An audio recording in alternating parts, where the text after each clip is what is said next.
Aux États-Unis maintenant, l'État de New York est toujours le plus durement touché par la pandémie de COVID-19. Il y a 540 personnes qui sont mortes du coronavirus au cours des dernières 24 heures dans l'État de New York. Donc, c'est un bilan extrêmement lourd, encore lourd, mais qui est le moins élevé depuis 15 jours.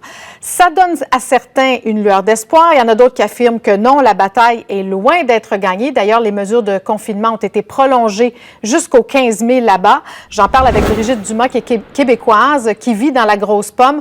Madame Dumas, bonsoir. Bonsoir. Donc, de voir que le nombre de morts a légèrement diminué, qu'on semble être dans une courbe descendante, est-ce que ça vous soulage un peu? Je dirais, je suis très honnête, non. Dans le sens que, et même le gouverneur Cuomo l'a mentionné, aujourd'hui, 540, oui, mais ça reste extrêmement élevé quand on y pense. Et on parle d'un aplatissement de la courbe, mais un aplatissement de la courbe qui requiert quand même 2000 hospitalisations par jour. Et on reste dans les 600 morts, donc oui, 540 hier, mais je vous dirais que, bon, je reste réaliste. Oui, on a été extensionné jusqu'au 15 mai. Et les gens sont très, ils font très attention encore. Donc, on n'est pas, on sort pas le champagne encore, là, si je peux mentionner. Oui, je disais une pente ascendante, mais je voulais dire descendante, du moins qui a commencé tranquillement à descendre. Est-ce que vous craignez qu'il y ait un certain relâchement? Là, vous disiez que les gens suivent relativement bien les consignes, mais là, quand on voit que la pente diminue, est-ce que ça pourrait pas faire en sorte que les gens aient moins peur, soient moins inquiets? C'est sûr que c'est ça l'inquiétude. Donc, moi, je suis très honnête, encore une fois, c'est l'été qui arrive à New York. Ici, il fait des 20 degrés. Donc, les gens se relâchent automatiquement, on dirait. Mais M. Cuomo a quand même imposé, donc ce n'est plus une option de porter un masque dès qu'on n'arrive pas à avoir une distance physique. Donc, ça veut dire dans les parcs, sur un trottoir qui est achalandé, pardon. Donc, il y a quand même cette restriction-là qui est là. Donc, on est quand même méfiant. Mais c'est sûr qu'on est inquiet d'un relâchement parce que certaines personnes vont voir le 540 et penser que, ça descend, donc on est sur la bonne voie, on peut relâcher graduellement, alors que c'est pas le cas. On le sait, l'État de New York, c'est le foyer de la pandémie aux États-Unis. Curieusement, semble-t-il que les mesures sont moins strictes dans les commerces chez vous qu'ici? Oui, c'est ça. Donc, j'en parlais avec ma sœur. On compare bien évidemment à chaque jour. Et le contrôle de ces mesures-là, j'en ai pas vu à date. Donc, on n'a pas de policiers dans les rues. On n'a pas vraiment de sécurité dans mon quartier à moi de Queens, qui est le plus affecté à New York, donc 37 000 cas. Mon épicerie, il n'y a pas de sécurité à l'entrée. Il n'y a pas de fil. Dans ma pharmacie, je comparais avec ma sœur, il n'y a pas personne à l'entrée. Il n'y a pas de questionnaire. On donne pas de gants. On donne pas de solution antibactérienne. Donc, il y a beaucoup de choses qui pourraient être améliorées. Je pourrais pas pouvoir l'expliquer. Je sais pas si c'est une question de volume, parce que quand même à New York, on a 19 millions de personnes et la ville, c'est quand même très achalandé. Mais non, les mesures sont pas du tout les mêmes. Comprenons aussi que les États-Unis, quand on parle du service de santé, il faut comprendre aussi que New York et les États-Unis, le service de santé, les hôpitaux, et la gestion de crise, c'est complètement différent parce que ici, c'est privé. Donc, Cuomo, notre gouverneur le mentionnait, sur 100 hôpitaux de l'État de New York qu'on a, seulement 15 sont publics. Donc, de faire travailler tout le monde ensemble pour que tout le monde puisse vraiment, que ce soit les hôpitaux privés ou publics, pareil pour le testage qu'on doit faire afin de sortir de cette crise-là, c'est très, très compliqué. Donc, juste cette mention-là de la crise est très difficile à gérer.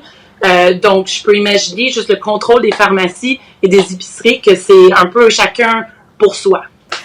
Au sein de la population, les New-Yorkais, vous direz que le sentiment principal qu'il y a en ce moment, c'est de la résilience, c'est de la crainte, c'est de l'inquiétude. On sait que les Américains sont divisés à savoir est-ce qu'on doit repartir l'économie le plus rapidement possible ou non, encore, il faut attendre, y aller par étapes. Comme dans toute société, c'est divisé. Donc oui, c'est divisé. À New York également, les gens sont divisés. Certaines personnes se relâchent. Certaines personnes sont encore très inquiètes. D'un côté personnel, moi, donc, j'ai un groupe Facebook avec mon employeur, donc mon hôtel où j'étais. Et j'ai entendu que hier, j'ai appris que des collègues ont décédé du COVID. Certains sont malades. Ils nous en parlent sur Facebook. Donc, j'ai l'impression que quand les gens voient que ça se rapproche d'eux, on a une différente vision des choses, mais c'est sûr qu'il y a certaines personnes qui se sentent moins concernées, peut-être plus en banlieue, qui disent, c'est pas si grave que ça, Aujourd'hui, ça le fait. On a eu une conversation avec mes collègues, je vous le mentionne, sur la Floride, qui a ouvert les plages et la population en Floride, on était tous très choqués. Oui, on a vu ça à Jacksonville. Ouais. C'est très divisé, comme dans n'importe quelle société. Donc, on sait que le gouverneur Cuomo, on le voit régulièrement dans les médias, il semble prendre les choses en main, mais est-ce que vous sentez que la situation est sous contrôle ou pas encore? Pour être très honnête, encore une fois, je dis ça beaucoup, je suis très transparente, je pense qu'il n'y a personne qui a ça sous contrôle. Cuomo, lui aussi, est très honnête à chaque jour et a très bien mentionné que si on relâche, parce qu'il y a une pression du fédéral pour relâcher les États, mais que si on relâche les méthodes qui sont mises en place trop vite, sans faire de tests, sans être organisé, on va se ramasser comme à la case départ qu'on était au début mars. Et ça va pas aider. Donc, il est très réaliste aussi dans cette mention-là. Il ne fait pas de fausses promesses.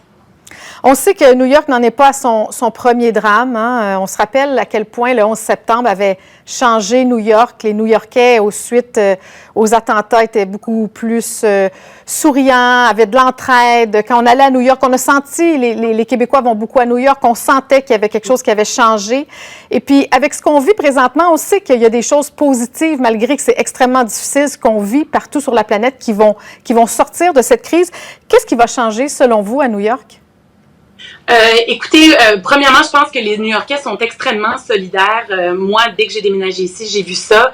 Énormément de gens trouvent que cette crise-là, évidemment, c'est mondial, c'est pire que le 11 septembre sur plusieurs aspects, mais c'est surtout une grosse solidarité et de reconnaître aussi les services essentiels. Donc, de reconnaître les gens qui sont à l'épicerie, qui remplissent les avocats, les oranges, donc ces métiers-là, les médecins, les infirmières, que peut-être avant on ne reconnaissait pas autant. Et je pense que ça, c'est mondial, que pas seulement à New York, que maintenant, les New-Yorkais ont énormément de respect pour ça. Et juste avant que vous appeliez, et c'est la première fois que je l'entends dans mon quartier, on avait les gens qui applaudissaient, donc les services essentiels et les services d'urgence. Donc ça m'a ému également, c'est la première fois que je l'entends. C'est chez vous aussi que les gens ont chanté New York, New York, non? Oui, oui, également, oui. Donc c'est très émouvant. Donc c'est sûr qu'il y a une grosse solidarité. Mais je pense que ça ne sera pas seulement à New York, ça va être mondial, je pense. Effectivement, sur ces bons mots quand même encourageants. Encourageons-nous, hein, c'est pas facile pour personne. Oui. Brigitte Dumas, merci d'avoir été avec nous ce soir. Merci infiniment.